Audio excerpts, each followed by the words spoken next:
నమస్తే దోస్తులు, తెలంగాణ శనార్థులు. వర్షాకాలంలో ముందస్తు జాగ్రత్తలు తీసుకోవాలి. నాలలో పూడికితీత పనులు ప్రారంభించిన మేయర్ శాంతి, డిప్యూటీ మేయర్ శ్రీనివాస్. వర్షాకాలంలో ముందస్తు జాగ్రత్తలు తీసుకోవాలని జవహర్నగర్ మున్సిపల్ కార్పొరేషన్ మేయర్ శాంతి కోటేష్ గౌడ్, డిప్యూటీ మేయర్ రెడ్డిశెట్టి శ్రీనివాస్ అన్నారు. శనివారం జవహర్నగర్ మున్సిపల్ కార్పొరేషన్ పరిధిలోని వివిధ డివిజన్లలో ఓపెన్ నాళాల్లో పేరుకుపోయిన మట్టి, చెత్త తదితర వ్యర్థాలను జేసీపీ సాయంతో తొలగించారు. ఈ సందర్భంగా వారు మాట్లాడుతూ వర్షాకాలం దృష్ట్యా జవహర్నగర్ ప్రజలందరూ ముందస్తు జాగ్రత్తలు తీసుకోవాలని, వర్షాకాలంలో వచ్చే సీజన్ వ్యాధుల పట్ల ప్రజలందరూ అప్రమత్తంగా ఉండాలని, ఇంటి చుట్టూ పరిసరాలను శుభ్రం చేసుకుంచుకోవాలని చెప్పేసి నిన్న మేయర్ దొంతగాని శాంతి కోటేష్ గౌడ్, డిప్యూటీ మేయర్ రెడ్డిశెట్టి శ్రీనివాస్ మరియు కోటేష్ గౌడ్ స్వయంగా పర్యవేక్షిస్తూ ఇది చేశారు. ఇది దొంతగాని శాంతి కోటేష్ గౌడ్ను అభినందించాల్సిన విషయం ఏంటంటే, ఎన్నో రోజుల నుంచి రోజ్ ఫంక్షన్ హాల్ ఇప్పుడు ఫ్లవర్ ఫంక్షన్ హాల్ అయింది. ఫ్లవర్ ఫంక్షన్ హాల్ ముందు గతంలో బల్గం టీవీ, తర్వాత పైలం టీవీ ఎన్నిసార్లు ప్రభుత్వ దృష్టికి, మున్సిపల్ కార్పొరేషన్ అధికారుల దృష్టికి, అప్పటి మేయర్ దృష్టికి తీసుకుపోయినా పట్టించుకోలేని పరిస్థితి. కానీ వచ్చిన దొంతగాని శాంతి కోటేష్ గౌడ్ తను మేయర్గా బాధ్యతలు తీసుకున్న 15 రోజులలో ఆ పనిని మొత్తం కూడా పూర్తి చేసినందుకు అభినందిద్దాం. ఎందుకంటే అక్కడ మొత్తం దమ్మాగూడ వైపు రోజ్ ఫంక్షన్ హాల్ ముంగటి నుంచి గటర్ లీకేజ్ ద్వారా వరదలై ఏర్లై ఇలా దమ్మాయగూడ వైపు రోడ్లపై ప్రవహిస్తుంటే నడిచిపోయే వాహనాలపై పోయే వాహనాలకు కానీ నడిచిపోయే స్కూల్ పిల్లలకు కానీ అనేక మందికి ఆ మురుగు గటర్ నీళ్లు చిట్లం ద్వారా చాలా తీవ్రమైనటువంటి ఇబ్బందులు ఎదుర్కొన్నారు, నెలల తరబడినటువంటి ఇబ్బందులు ఎదుర్కొన్నారు. కానీ ఈ సమస్యను బల్గం టీవీ వారి దృష్టికి తీసుకుపోయిన వెంటనే తక్షణం ఆ పనిని ఒక పని చేసి మంచి పని చేశారు. దీన్ని అభినందిస్తాం. ఎందుకంటే ప్రజాప్రతినిధులు మంచి పని చేసినప్పుడు ఖచ్చితంగా పైలం టీవీ, బల్గం టీవీలు తప్పకుండా అభినందిస్తాయి. 26న జవహర్నగర్లో తాయ్ బజార్ వేలం. నవ తెలంగాణలో జవహర్నగర్ మున్సిపల్ కార్పొరేషన్ పరిధిలో 2024 నుంచి 25 ఆర్థిక సంవత్సరానికి ఈ నెల 26వ తేదీ మున్సిపల్ కార్యాలయంలో తాయ్ బజార్ బహిరంగ వేలంపాటు వేస్తున్నట్టు మున్సిపల్ కమిషనర్ తాజ్ మోహన్ రెడ్డి శనివారం ప్రకటనలో పేర్కొన్నారు. నగరపాలక సంస్థ నిర్ణయించబడిన రేట్ల ప్రకారం ఫీజు వసూలు చేసేందుకు బుధవారం ఉదయం 11 గంటలకు నగరపాలక సంస్థ కార్యాలయంలో బహిరంగంగా వేలం వేయనట్టు తెలిపారు. ఆసక్తి గలవారు వేలంలో పాల్గొనాలని కోరారు. మరిన్ని వివరాలు మున్సిపల్ కార్యాలయంలో సంప్రదించవలసిగా తెలిపారు. పోకిరి బ్యాచ్కు కాకి లీడర్. ప్రేమ జంటను వీడియోలు తీసి డబ్బులు డిమాండ్. ఉప్పల్ బగాయత్ కేంద్రంగా ఆకతాయి ఆగడాలు. బాధితులు ఫిర్యాదు, రాజీ కోసం బేరసాలకు దిగిన ఎస్ఐ. సిపి విచారణతో ఎస్ఐపై వేటు. ఇలా బాధితులకు అండగా నిలబడాల్సిన కొందరు కాకిలు అడ్డదారులు తొక్కుతూ నేరస్తులతో చేతులు కలుపుతున్నారు. మొన్న సిసిఎస్సిఐ అవినీతి సొమ్ముతో పట్టపగల నగరంలో పరుగులు పెట్టాడు. నిన్న ఏసీపీ అధికారుల ట్రాప్లో సురారం సిఐ నేడు ఆకతాయిలతో చేతులు కలిపి ప్రేమ జంటను వేధిస్తున్న ఆరోపణలతో మరో ఎస్ఐ పట్టుబడడం ఆందోళన కలిగిస్తున్నది. ఈ నెల 15న ఉప్పల్లో బగాయత్కు ప్రేమ జంట కారులో చేరుకుంది. రాత్రి సమయం ఏకాంతంగా ఉన్న జంటను కొందరు ఆకతాయిలు వీడియోలు తీసి బెదిరింపులకు దిగారు. ప్రేమ జంట భయపడకుండా డయల్ 100 కాల్ చేసి సాయం చేయాలని కోరారు. సంఘటన స్థానానికి చేరుకున్న పోలీసులు దర్యాప్తులు చేపట్టి మరుసటి రోజు ఉప్పల్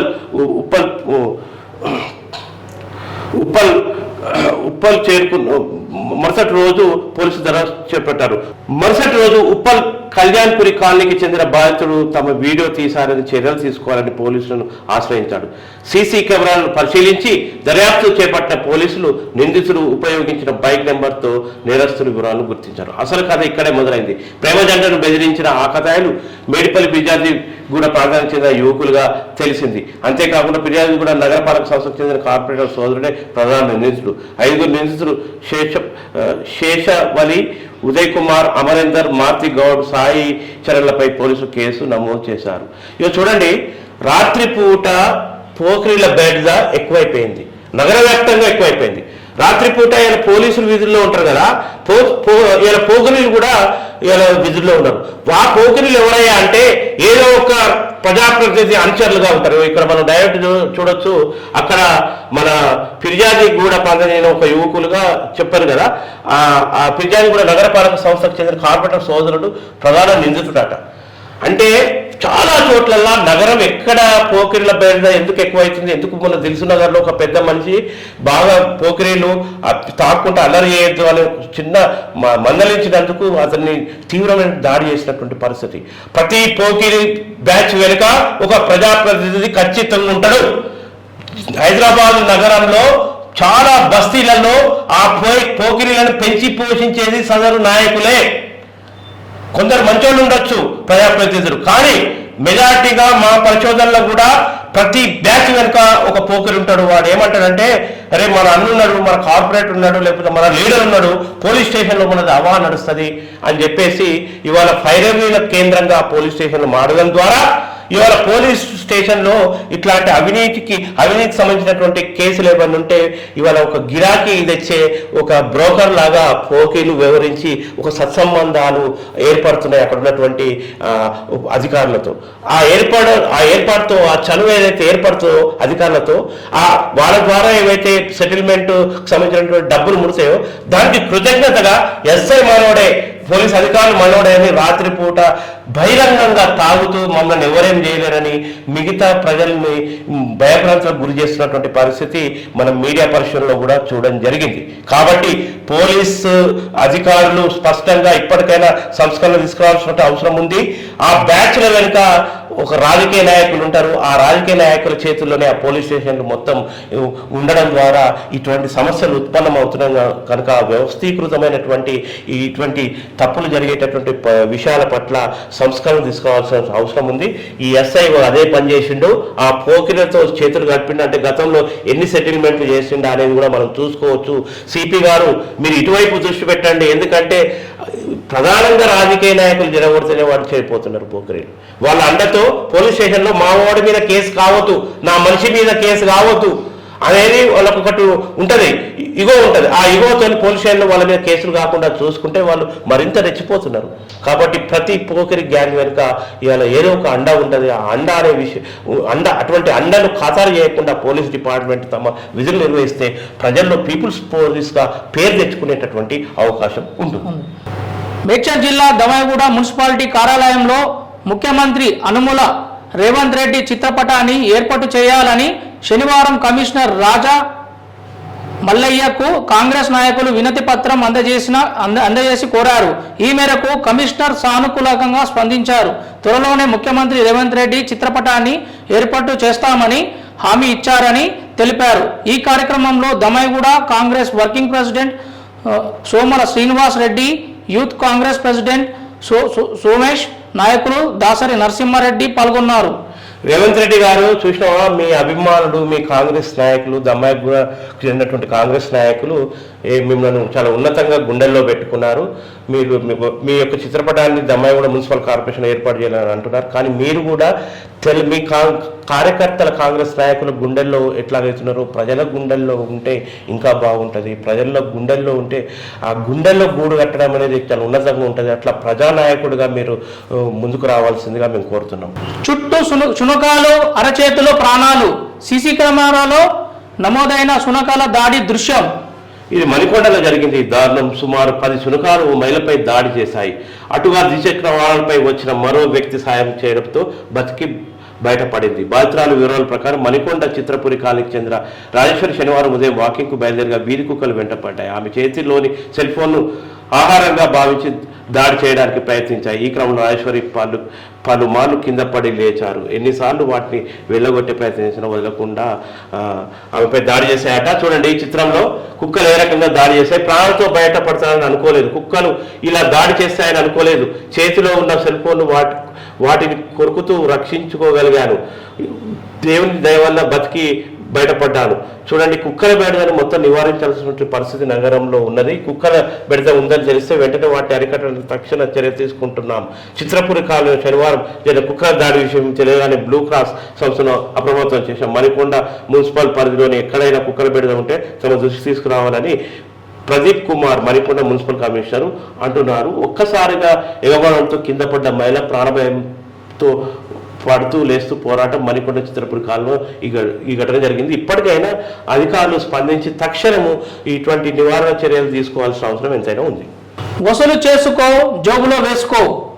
శివారు మున్సిపాలిటీలో పొరుగు సేవల సిబ్బంది చేతివాటం, విధుల్లోంచి తొలగించాలంటూ ఉన్నతాధికారుల ఆదేశం. శివారు మున్సిపాలిటీల్లో కార్పొరేషన్లో ఇల్లు ఆస్తి పన్ను వసూలు అక్రమాలు జరిగిన నేపథ్యంలో పురపాలక శాఖ అనుసారులు బాధ్యులైన వారిపై కఠిన చర్యలు తీసుకోవాలంటూ మున్సిపల్ కార్పొరేషన్ల కమిషనర్ను కొద్ది రోజుల క్రితం ఆదేశించింది. చూసినా వసూలు చేస్తున్నట వాళ్ళు, భయంతో డబ్బు జమ చేసిన అధికారులు. శిలాఫలకం వేశారు, పనులు మరిచారు. విహరి హోమ్స్ కాలనీలో రహదారి పరిస్థితి. తమ కాలనీలో సమస్యలు పరిష్కరించాలని 5 ఏళ్లుగా అధికారులు ప్రజాప్రతినిధుల చుట్టూ తిరుగుతున్న నేటి వరకు అభివృద్ధి పనుల కోసం పైసా నిధులు మంజూరు చేయలేదని పోచారం మున్సిపాలిటీ ఇస్మాయిల్ ఖాన్ కూడా విహరి హోమ్స్ కాలనీ వాసులు వాపోతున్నారు. చూసినరా, వాళ్ళు అనేక మార్లు చేసినా వీరు వాళ్ళ సమస్యలను పరిష్కారం చేయలేదు. శిలాఫలకం వేసింది కానీ పనులు ఇంకా ప్రారంభించలేదు. ప్రజలు తీవ్రమైనటువంటి ఇబ్బందులు ఎదుర్కొంటున్నటువంటి పరిస్థితి మనం గమనించవచ్చు. తర్వాత ఇంకో మహిళా అభివృద్ధి లక్ష్యం షామీర్పేట నుంచి వచ్చినటువంటి వార్త. జడ్పీ చైర్మన్ శరత్ చంద్రారెడ్డి యొక్క మొక్క అందజేసి స్వాగతం పలుకుతున్న ప్రత్యేక అధికారి పూర్ణిమ అని వార్త చూసుకోవచ్చు. తర్వాత కీసర సిఐగా వెంకటయ్య కొనసాగనున్న వెంకటయ్య కీసర సిఐగా వెంకటయ్యను తిరిగి నియమిస్తూ రాచకొండ సిపి ఉత్తర్వులు జారీ చేశారు. తొలుత యాదాద్రి భువనగిరి జిల్లా చౌటుకోట ట్రాఫిక్ సిఐ సీతారాంను కీసరకు బదిలీ చేశారు. ఒక్కరోజు తేడాతో వెంకటయ్య సైబరాబాద్కు బదిలీ చేస్తూ జారీ చేసిన ఉత్తర్వులను వెంటనే రద్దు చేసి ఆయన కీసర సిఐగా తాజాగా మళ్ళా కొనసాగిస్తున్నట్టు జారీ చేశారట. ఇది పరిస్థితి. అప్పుల బాధతో ఆత్మహత్య, ఆర్థిక ఇబ్బందులు తాళిన వ్యక్తి ఉరివేసుకొని ఆత్మహత్య చేసుకున్నాడు. గట్కేసర్ ఎస్ఐ రాము తెలిపిన వివరాల ప్రకారం గట్కేసర్ మున్సిపాలిటీ అంబేద్కర్ నగర్కు చెందిన గుండు నరేష్ కొంతకాలంగా ఈసీఐలో ప్రింటింగ్ ప్రెస్ నిర్వహిస్తున్నాడు. అది సరిగ్గా నడవక తెలిసిన వారి వద్ద అప్పులు చేశాడు. శనివారం మధ్యాహ్నం ఇంట్లో ఎవరు లేని సమయంలో గదిలో తాడు వేసుకొని ఊరేసుకొని చనిపోయాడు అనేది ఒక వార్త కథనం మనం ఇక్కడ చూసాం. తర్వాత చూడండి, ఈ తీవ్రమైనటువంటి వార్త. సర్వీస్ రోడ్ పై ఆసుపత్రి వ్యర్థాలు పారబోత. కీసర్లో జరిగింది ఎంత దుర్మార్గం. సర్వీస్ రోడ్లపై మీరు ఆసుపత్రి వ్యర్థాలను పడేస్తే రోగాలు వ్యాప్తి చెందేటటువంటి పరిస్థితి ఉంటుంది. అంటే మీరు ఇది బాధ్యతగా హాస్పిటల్ నిర్వాహకులు ఇది బాధ్యతగా చూడాలి. ఎందుకంటే ఈ వ్యర్థాలను ఎక్కడ డిస్పోజల్ చేయాలనే విషయాన్ని ఒక సామాజిక స్పృహతో చేయాలి. మీరు ఇట్లా రోడ్ల పాలు చేస్తే ఇవాళ పరిస్థితి ఏం కావాలి? సీసీ కెమెరాలో ఇట్లాంటి వాళ్ళు ఎవరు పారబోసారో తెలుసుకొని వారిపై కేసులు నమోదు చేయాల్సినటువంటి అవసరం ఉంది. ఎందుకంటే హాస్పిటల్ నిడిల్స్ ఉంటాయి, అక్కడ అవి ఆడ పాదాచారులు ఉంటారు, వాళ్ళకు గుచ్చుకుంటే పరిస్థితి, పిల్లలకు గుచ్చుకుంటాయి, వృద్ధులకు వాళ్ళకు ప్రమాదం చోటు చేసుకున్న పరిస్థితి ఉంది కనుక వెంటనే ఇటువంటి వారిపై తగిన చర్యలు తీసుకోవాలని కోరుతున్నాం.